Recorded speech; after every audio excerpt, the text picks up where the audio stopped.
If there is one war story that everybody needs to hear at least once, it is the crazy story of how this small group of Russian soldiers during World War I defended Auschwitz Fortress in Poland. It is both absolutely horrific and utterly inspiring. This And I sounds guarantee familiar. you, it's nothing like any other war I think I've story seen you've ever heard.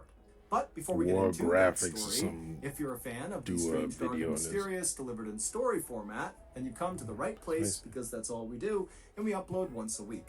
So, if that's of interest to you, please sneak into the like button's house, take all their fresh eggs out of the fridge, hard boil them, and then put them back. Also, please subscribe to our channel and turn on all notifications. Joke's on so you, I don't like miss any of our hard-boiled weekly eggs. uploads. Okay, let's get Even into though I haven't had today's one story. in like 15 years.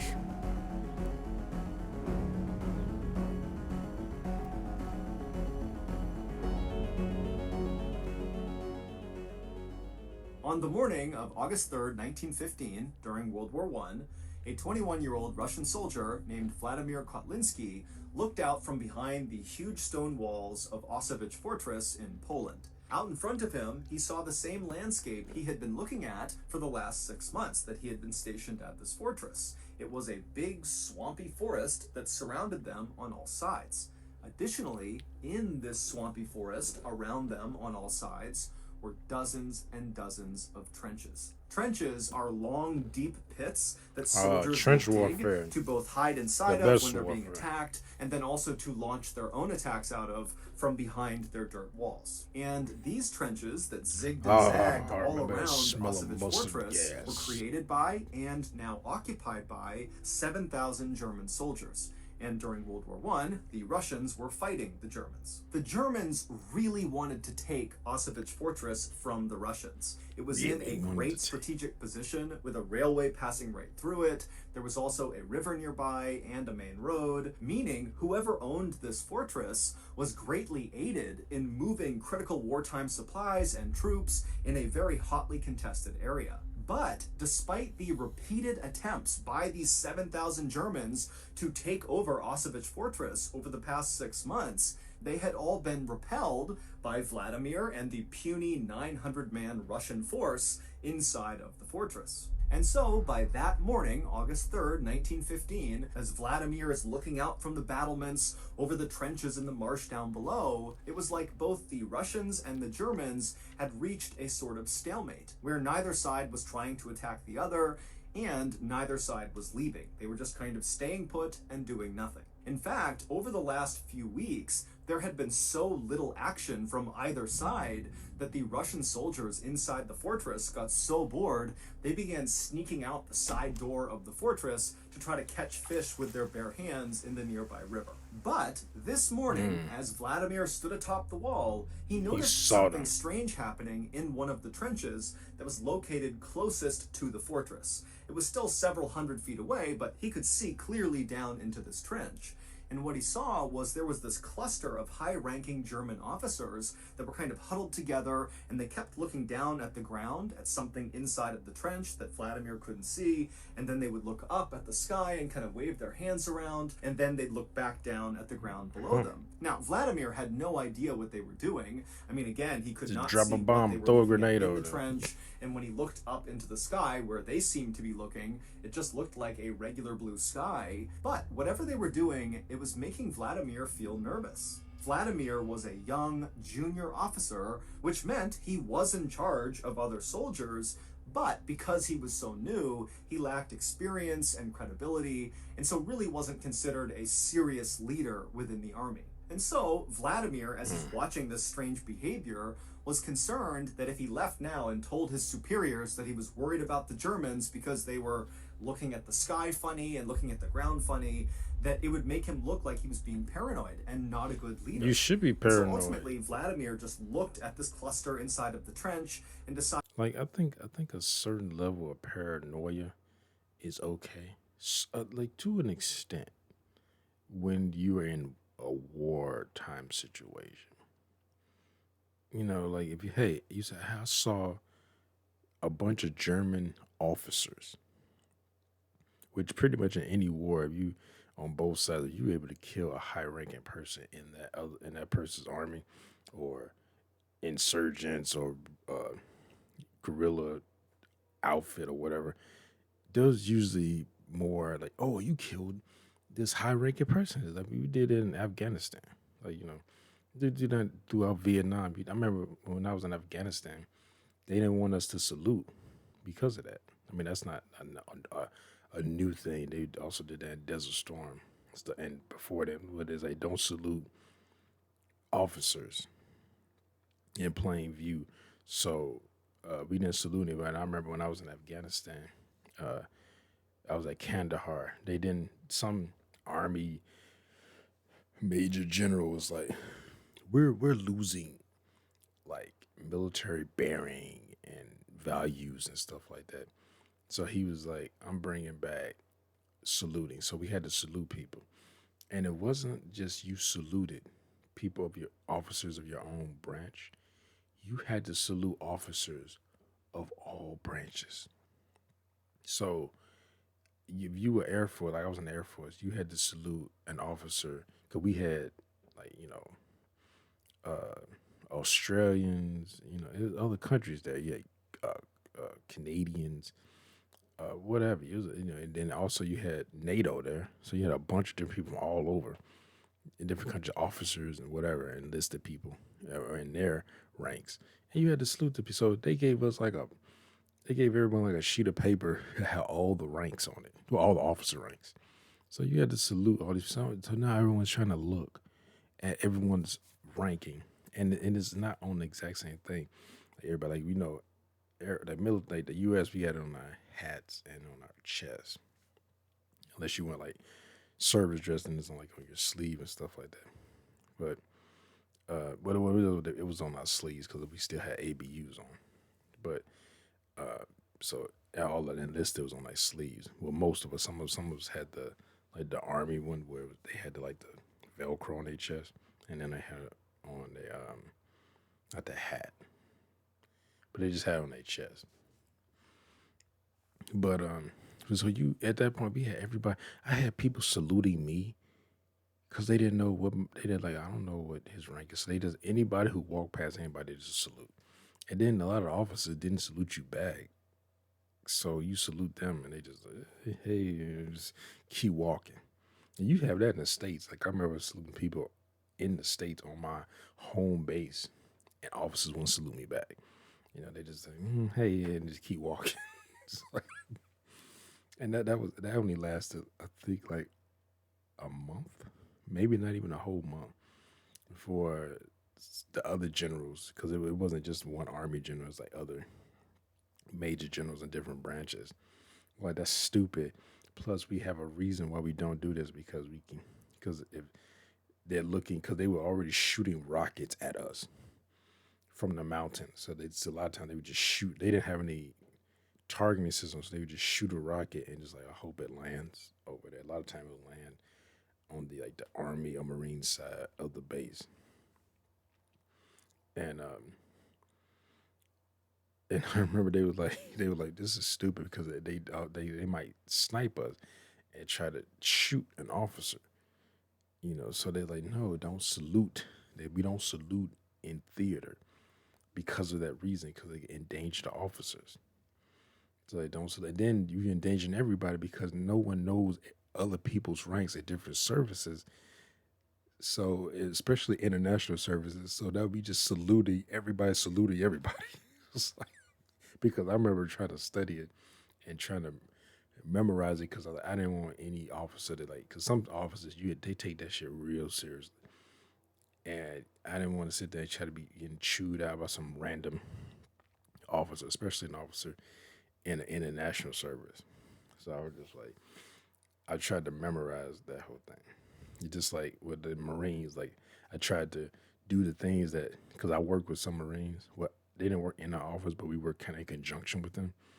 And I know they have different things compared to like the Air Force. Like they very adamant about if you just say technically the same rank as them as far as like adjacent ranks. They still prefer to be called like their rank outright, especially by other services. Like you say, they rank and their last name, but like in Air Force, if you the same rank as somebody, you say you just call them by their last name. You know, so people call me by my last name that was the same, or people who was higher ranking than me call me by my last name. So if you higher ranking or you the same rank as them, you call people. Oh, we call them by their last name. But if someone was higher ranking than you, you call them by their rank and last name, or you just say sir or ma'am or something like that. But I know like Marines, they didn't like. I remember when they died. I remember one time I had my hands in my pocket, but I wasn't walking. I was just standing. So you can have your hands in your pocket. They just don't want you to walk with your hands in your pockets. And I was standing indoors with my hands in my pocket, which is fine. And I guess Marines are trained to like constantly watch for like hands, and they can do. I was talking to like kept looking at my down like here. And I was like, "You looking at my?" Because he kept looking like down.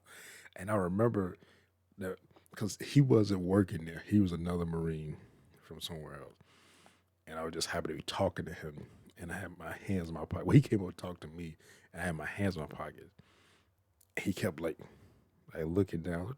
And I remember that one of the Marines that I worked with, he was like, "Oh yeah, Marines are kind of trained to watch for hand motions and hand movements.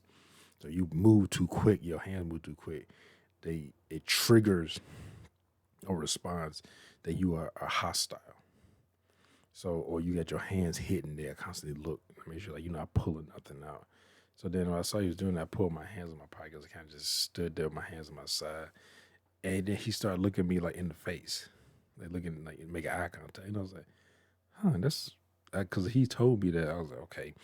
Yeah, some of y'all, I mean, I could see some of y'all being trained like that, but like all y'all are trained like that. And this, I don't know what this guy's job was, but I was like, huh, that actually is a thing. Because the way I said, now thinking maybe he just like that. Maybe he's a nervous person. Because even before the military, like I don't like sitting with my back to a door, or like when I walked into places, I look for exits. Like I was doing that way before the military, so it wasn't like I was trained to do that. But it's it's, it's, it's just an interesting thing how. But anyway, Decided, you know what, they're not shooting at us, there's no attack happening, so whatever they're doing, it can't be that big of a deal. And lately, no one's done anything, so why would that change now? And so Vladimir left the walls of Auschwitz Fortress and went down below to hang out with his friends. 3 days later, at 4 in the morning, the Russian soldiers who were up along the Auschwitz Fortress walls keeping watch that night noticed something strange out in the darkness near where the Germans were. When they looked out, they saw that the dark night air almost looked kind of blurry or wavy, kind of like if you were looking at air coming off of hot pavement on a sunny day, it would look kind of blurry. That's what the night sky looked like to them. But of course, it couldn't be because of heat and sun, because it's the morning, it's cold, it's dark outside. And so as these Russians are looking out, not sure what to make of this blurry air, they began calling up more Russians to go have a look and figure out what this was. And over the next couple of minutes, as the Russians looked out from behind the walls at this air, they realized what it was. It was this huge grayish-green cloud that was as wide as the fortress was, and the wind was blowing it in their direction. Now, the Russian soldiers had no idea what this was, and so they just kind of stood there watching it in stunned silence. And assume that it's chemical they saw gas. As the cloud would touch any vegetation, like leaves on trees or the high grass in the marsh, it would all turn black and shrivel up. And then the soldiers began hearing a soft thump, thump, thump, thump, thump, thump, thump out in the darkness. And it was the sound of birds dying and falling to the ground that were inside of this cloud. At this point, the Russians began to panic, and they began to run to sound the alarm to get the other soldiers up to prepare for an attack. But as they did, they began to smell this very harsh chemical smell coming into the fortress, and then before long, all the Russians could hear was the sound of their comrades coughing. It would turn out that strange behavior that Vladimir saw 3 days earlier of the German officers huddled together looking at the sky and then looking down at the ground and then back at the sky again, what they were doing was preparing for a chemical attack on Auschwitz Fortress. On the ground, out of sight of Vladimir, were canisters containing the poisonous gas, and when the officers would look up and put their hands up, they were gauging if the wind was strong enough and in the right direction to launch the attack.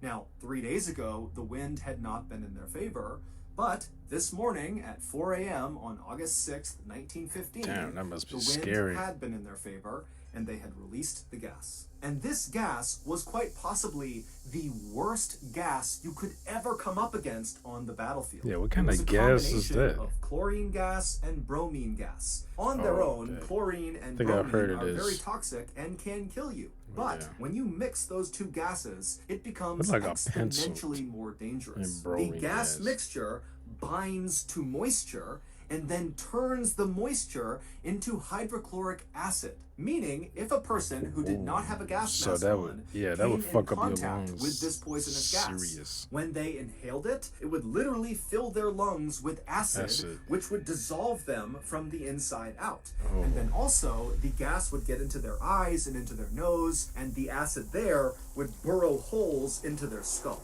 And once you've come in contact with this gas, there's nothing anybody can do to save you. You're gonna die, except it's gonna take a really, really long time.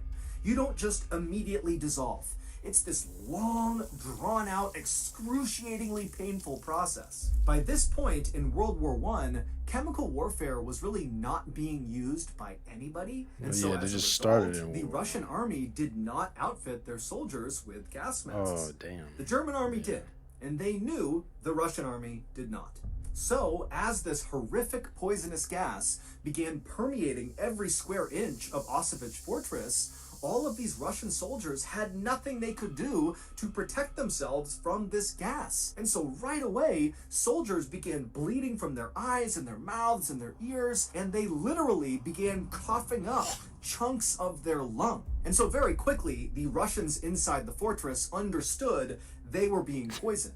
And so Pass the was the soldiers that were worst. not as affected, at least not right away, by this See, it's shit like this. Like I've read stuff like this, but prior to this, but when I see people, it's like, oh, well, remember when men used to fight in wars, and they show like a picture of World War II or World War One or something like that, or Vietnam War.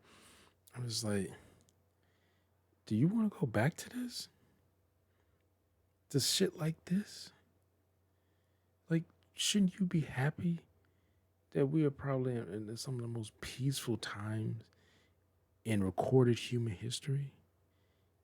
I mean, I get the whole, like, oh, peace times make weak men or whatever bullshit, but, like, do you want us to go back to something like this? Or even worse, back prior to this, where in, like, ancient times where you could be in your village or city or town, whatever, and you just living your life, farmers or merchants or whatever, and all of a sudden you feel the ground rumbling. You're like, what is that? And it's not rumbling like an earthquake. It's rumbling like, it's like, and then you look over in a particular where you think it's coming from, go over the horizon, and you see a fucking army coming towards you. And you know it's not like one of your armies, if you even have one. So now you got to deal with something where, especially back in the day, where they would just try to wipe out whole civilizations. They try to wipe, like, they didn't want people to know you existed, which we seen with Genghis Khan and the Mongols, stuff like that, where they was like, oh, you don't want to pay us protection money? Okay. We will literally destroy your civilization, try to wipe you off. We will burn everything, break everything, kill everybody to make it so people will forget you existed because you don't want to give us the yearly money that we say you should give us. It just like people. It always drives me crazy when I see people. Men used to fight in war, and which I'm like, and it's funny because even that was even before we left not Vietnam, but Afghanistan. Like, we were still in a war, right? And it's like, do you want to go back to that? Like, you think that was good? Especially when I see women say shit like that. I'm like, so you want men to go back to that, to go back to killing each other like that? Like, it's not enough that some of us kill each other in the streets. You want us to go to a war? Like, I guess war is fine because you're fighting for your country. So it's fine that you go somewhere else, or if you're fighting against someone coming to your country, and you're killing each other in your streets, that's fine. Like, and I hear shit like that. I'm like, are you insane? Like, why would you want to do that? Like, okay, I have no problem being weak if I'm living in a peaceful time. If you're, oh, the other people might be strong. Like, okay, fine, yeah, but I don't want to live in a time where I have to sit and worry about some country. Like, you know what? Like, it's just like with Russia now, where people like Russia just like, yeah, we gonna just take back countries that used to be part of the USSR, even though they're independent now and they don't want to be part of us. We gonna just make up whatever reason to just take them over, and you got people defending them. Like, if you are attacking another country, you are wrong. I don't care what the reason is. I don't, because it's not that. It's people act like it's the whole country doing it. Like, there are, I guarantee you, there are way more just innocent civilians that are gonna get caught in a crossfire than the people actually like insurgents and stuff like that. And people talking about attacking Mexico now. Like the vast majority of the country are the gangs and shit like that there. Just like Afghanistan. How many people, like, we talking about ISIS stuff, some of those people, they just trying to live their life. I guarantee you, like 90% of the people, they're just trying to live their life. And they have these insurgents there trying to force them to live a different way. And then, yeah, you got some people crossing over to their side. But the way we looked at it is like, oh, all y'all guilty. So it's okay to just carpet bomb whole cities or what have you, like we did with Baghdad. I'm like, it's, and now you see people talking about doing that to Mexico. Yeah, let's not work with Mexico to try to fight the gangs. You know, just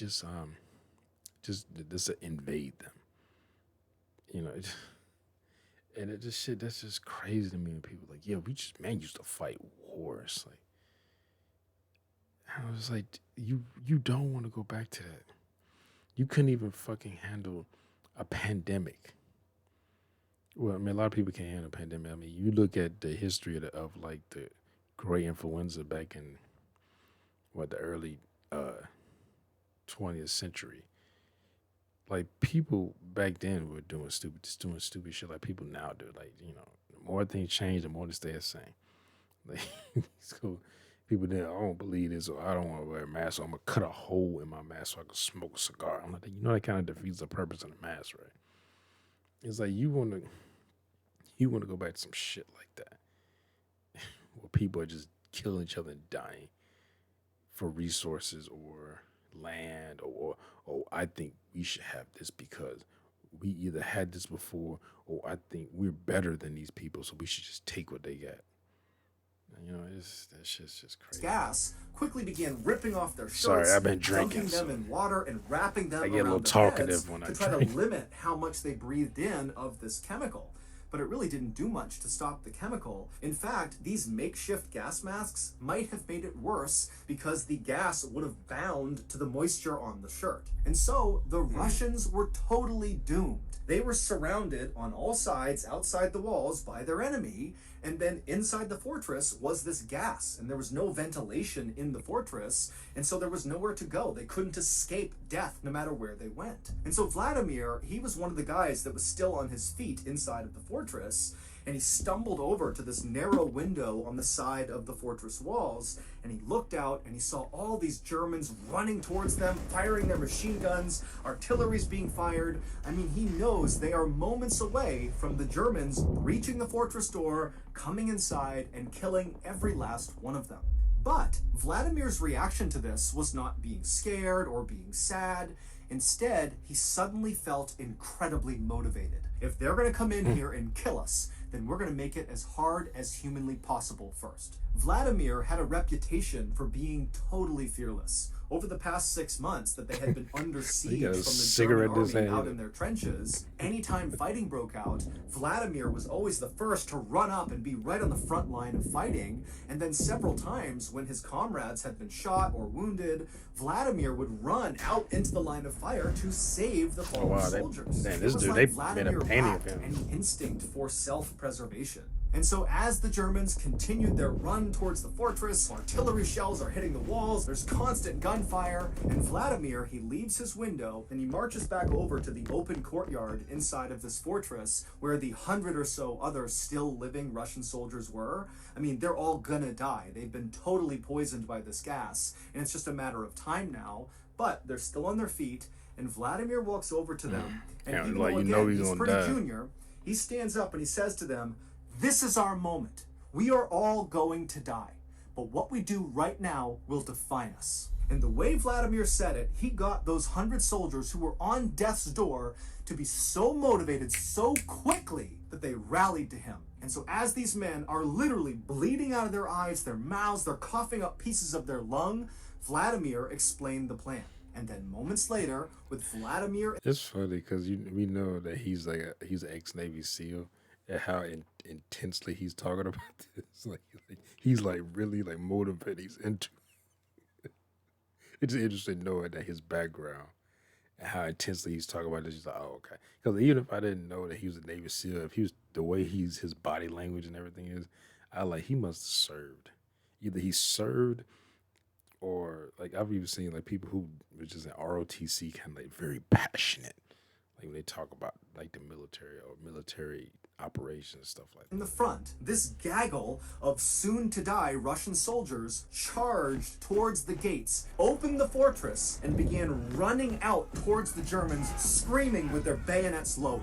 Now, the Germans on the outside fully expected that this chemical attack would kill all of the Russians, that taking Auschwitz Fortress would be super routine because when they walked in, everybody would be dead. And so suddenly to have the fortress Surprise, open motherfucker. and have these men that are covered in bloody rags and they're puking up pieces of their organs and they're stumbling forward like zombies with bayonets out, screaming like banshees, it scared the living out of the Germans. In fact, they were so quickly terrified by what they saw, they literally dropped their guns, turned, and began running back towards their trenches. And as they did, Vladimir and his dead man army began picking off the Germans one by one. And then after Vladimir and the dead man army ran out of ammunition, they just continued staggering forward directly into the thousands of Germans in front of them and began picking up dead German weapons and firing them. And then when they got up to the trenches, where these retreating Germans had been so scared they had run into their own barbed wire, and so there's all these retreating Germans stuck on the barbed wire, the Russians just began bayoneting all these men that were stuck. And so at some point, as Vladimir is doing this, a German soldier ran up to him and bayoneted Vladimir right in the stomach. He ran him all the way through until the barrel of the gun was right up against his stomach. And Vladimir apparently looked down at this bayonet, knew he had been completely run through, and he looked up at the German who had just stabbed him, who was still holding the gun, and Vladimir spit blood and lung tissue all over this German's face, and then just began screaming directly at this guy. And so the German was so scared, he just dropped the gun, turned, tried to run, and then Vladimir was back on his gun with the bayonet still in his stomach, shooting at the Germans. The Germans were so completely caught off guard and terrified by Vladimir's dead man army counter. Well, I mean, I think this happen at any time period when you at the point where you are going to die, and there's nothing that you can do. You're like, hey, we're going to die, regardless. We can either go out fighting, or we can just lay down and let them come in here and just bayonet us or shoot us, whatever. And most people, I think, are going to go out fighting because, especially you, like, we're already going to die, or we're in a position where if we don't fight, we're going to die. It's like pushing a wounded animal, or even just an animal in a confined space where they have to go through you to survive. They will try to go through you. Humans, it don't matter who it is, what animal, humans, whatever. Humans just animals too, but they will fight. It's that fight or flight response, and they can't flight. They will fight. And in this situation, they couldn't run anywhere because they're like, even if you run, we've already breathed in this poisonous gas. So we're going to die. We're sitting here literally coughing up organs, like bloody pieces of tissue, and we were going to die.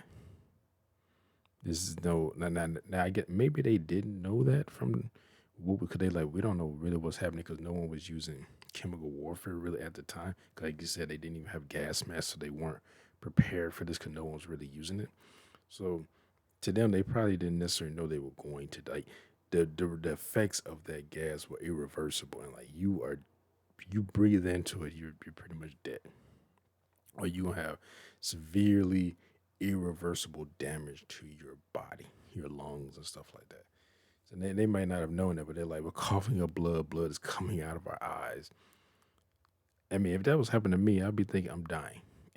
So I'm gonna go out and I'm taking as many people with me as possible. Attack that even though they outnumbered the Russians 70 to 1, they failed to take Auschwitz fortress. The main reason for that was the Germans who had escaped the counterattack and made it back to their trenches. They told the other German soldiers that the Russians had turned into zombies, literally, that they were undead, and so attacking them was pointless. They're already dead. And the Germans were so scared they refused to leave their trenches again. Once the Russians could tell they had successfully forced a retreat by the German army, Vladimir, who was still alive at this point with a gun still stuck in his gut from the bayonet, he called out to the rest of his soldiers to retreat back to the fortress. And so this handful of Russian soldiers who were about to die, they hobbled their way back inside of their fortress, and then Vladimir gave his final command: destroy the fortress. If we can't have it, nobody can. Every single Russian soldier that came in contact with that poisonous gas died, including Vladimir. When the Germans did eventually take Auschwitz fortress at a later date, when again all of the Russians were dead, when the Germans went inside, they realized the fortress had been destroyed and it was no longer strategically valuable. Vladimir would be awarded posthumously Russia's highest military honor. His actions and the actions of the other dying soldiers that fought alongside him are remembered today in stories, songs, and statues all across Russia. Damn, it's sad that they had to go through that. $250,000. There are other very deserving people are to the miss get free gifts, turn on all notifications so you don't miss any of our weekly. I very much appreciate their valor and bravery, but it's just so sad that that people had to die like that. It's it's like you hear about heroism and stuff, and and especially in wartime, and then you hear about the atrocities that happen, the civilian casualties. It's just and you're like, was it really worth it? And then you're like, okay, well it was one group of people fighting another group of people, and of course somebody has to be the villain. You're like, well, these people were worse. But then you also look at, okay, what were the people who are, the quote unquote good guys doing? And he's, oh, well, they actually did a bunch of bombings too and killed a bunch of people, but a bunch of civilians. But them doing that probably saved more people. Because they said, history is told by the victors. So he's, oh, we actually saved people. They were just killing people, and that could be true. But it's just like, damn, the loss of life, like, and you just look at it as like this. All these people died. Like all those soldiers are dead. That they fought valiantly, but they're dead, and they destroyed the the fort they were in, so it couldn't be used again. But they're dead. So I mean, I guess in the long run, they kept the Germans from being able to use that fort. But then you're like, man, that these people died. for this. And then these other people use like gas to try to get some. I mean, because it's war. You know, all like to say, all fair and love in war. People trying to get strategic advantage on you, or using. I mean, I know chemical gases have been outlawed as far as the Geneva Convention. You can't use that anymore.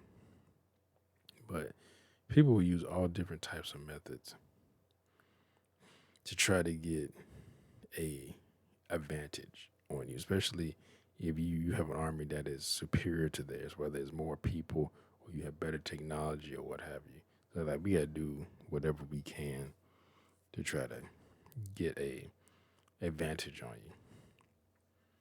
But then even in this, like the Germans had more people, but it's just like we want to be able to just walk in there and just take it.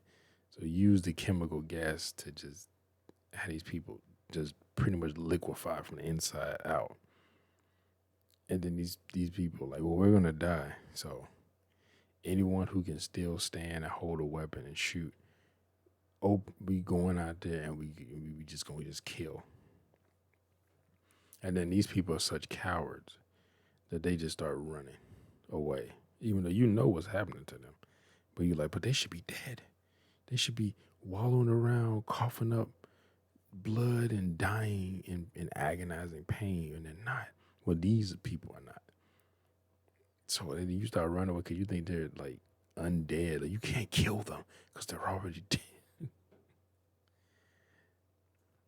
But I'm like, I mean, it's brave. It's just when the valor wears off, and then you look at the loss of life, you're just like, damn. It's like, why so many people had to die? Why did they have to go to war like that?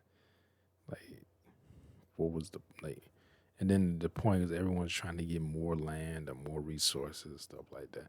Well, I don't like these people. I think I'm better than these people, so we should be able to genocide all these people because we're better than them as far as ethnically or religion or what have you. And then you just have people killing each other for all different reasons. It's just sad. And in the end, when you look at it, you say, hey, it was brave. Certain situations that these people fought is bravery, but overall, it's just sad the amount of life that was just lost for this. You know. But anyway, hope y'all enjoyed my reaction. And if you did, make sure to hit that thumbs up button down below. Make sure to subscribe, and if you hit that bell, if you want to be notified when I upload new videos, comment down below, share this video. I'll see y'all next time. Peace.